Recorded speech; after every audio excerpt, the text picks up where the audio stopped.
I know the first time that I was asked these questions, my gut sank. What felt like the bottom of the ocean. But as I reflect on my answer to the second question, I realize that it's very, very important to think about these things. Without taking a closer look at the areas that we can improve on as an organization, there is truly no ability for growth. I know that we answered all of these questions in regard to the national organization, but let's take it a little closer to home. Think about your FFA chapter. How do they do in all of these areas? As individuals, are we creating an opening and welcoming environment for all? Although as a state, we have made large strides in diversity of our association, there's still plenty of work to do. Currently, we have roughly 16% of our agricultural education students stem from an African American background. Meanwhile, only 9% of our FFA members are from an African American background. Brings out a great point about how there is still so much work to be done in the organization, association, and within our chapters. But we can't make any progress without agriculture educators in the classroom to teach our young individuals. Currently in North Carolina, we're facing an issue. We rank 31st in terms of teacher pay, and not that many individuals are wanting to go into agriculture education. We don't have the teachers, simply put. Without teachers, we don't have the ability to grow our communities and grow young individuals to be the great leaders that the National FFA organization strives to give every single individual the opportunity to do. I now want us to think back to those difficult questions that we answered earlier on. Out of those questions, what do we still see as the area where the National FFA organization still has the most room for growth? And just as I challenge us to think a little bit closer to home, let's think closer to home. Within our chapter or community, what's the area of growth that we still have the most work in to be more inclusive? We have a better understanding of issues surrounding FFA and agriculture education in our organization, association, chapters, as well as communities. Let's think about how we can be advocates for the FFA. Here in a second, I'm going to play us 2 clips.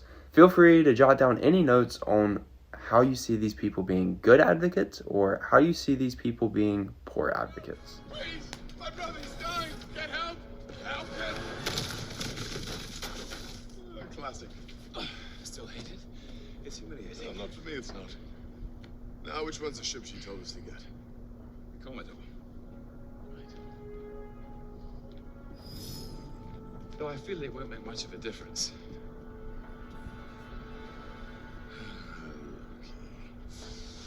I know I betrayed you. Feel free to pause the video now and take a couple of seconds to write down anything else you would like, or even talk amongst the group you're with about how these examples presented positive and negative advocacy. Now, let's take a couple of seconds to reflect on advocacy in our lives. When were we a good advocate or saw someone else being a good advocate?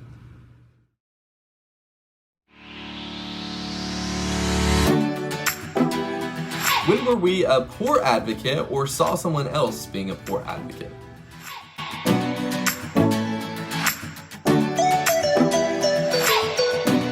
Who is someone you know that is a positive advocate in your life?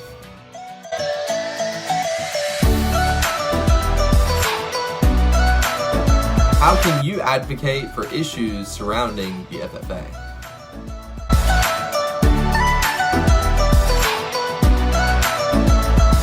As I reflected, it was really easy for me to think about times where I saw someone being an amazing advocate, or even times where I wasn't the best advocate, and how I could have done better.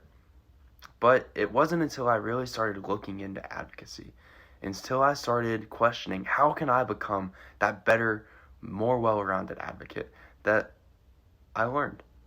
I found this really interesting quote from Ansel Adams that says, "The most important part of a camera is 12 inches behind it." It really made me think. One picture, one video, one thought can change somebody's whole entire perception on you and affect how you are an advocate for your call. Yesterday in our small groups, we took some time to work and develop our advocacy models. The simplest way that we can start is by doing. We all have that plan written down. Now, it's time to act on that plan. It's time to step up, speak out, and kickstart that plan right into action. Right now. I want everyone to take out a piece of paper and some writing utensils. We answered a question just a few short minutes ago about an issue facing our chapter or community. On a piece of paper that we have, write 2 to 3 ways of how you are going to join those historic FFA members and make a difference in the areas closest to our heart. In the length of one song, we're going to write down 2 to 3 goals that we have. Time starts now. Oh, Saturday sun, I met someone out on the west coast. I gotta get back, I can't let this go. Saturday sun, I met someone, don't care what it costs. No ray of sunlight's ever lost.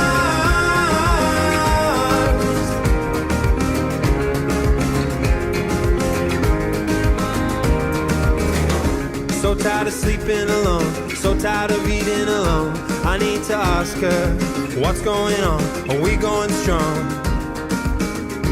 She felt like rest in her head. My shoulder was the perfect height. We fit so right. So what's going on? 'Cause I've been undone.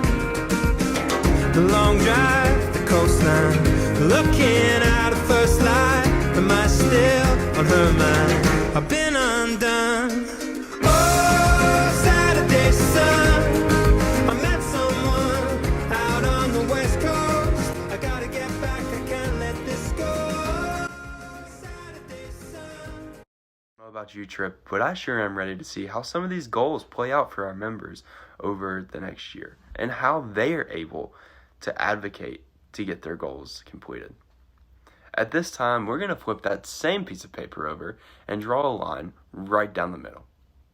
On the top half of this piece of paper, we're now going to draw a picture of what our home or community looks like. Whenever I say go, we're going to take 3 minutes to draw that picture of our home or community. Go.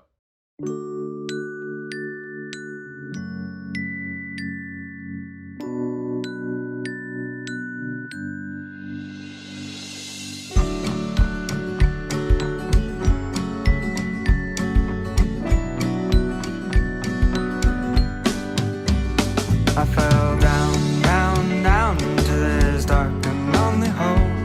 There was no one there to care about me anymore, and I needed a way to climb and grab a hold of the edge. You were sitting there, holding a rope, and we'll go up, up, up, but I'll fly a little higher. Go up in the clouds because the view's a little nicer up here, my dear. It won't be long now, it won't be long now. When we get back on land, well, I'll never get my chance. Be ready to live and it'll be ripped right out my hands. And maybe someday we'll take a little ride. Go up, up, up, and everything will be just fine. Go up, up, up, but I'll fly a little higher. Go up in the clouds because the view's a little nicer up here, my dear. It won't be long now, it won't be long now. If only I had a little bit more time. If only I had a little bit more time with you. We could go up, up, up, then take that little ride.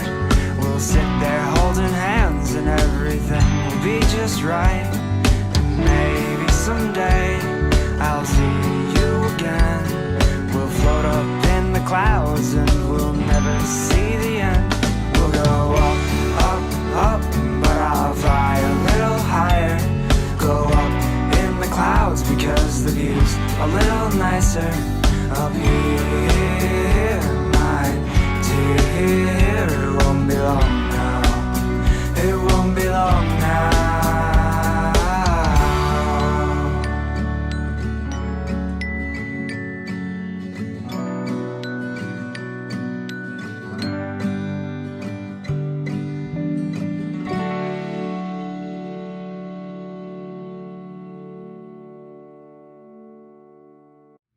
As FFA members, we have a duty to serve our home and communities.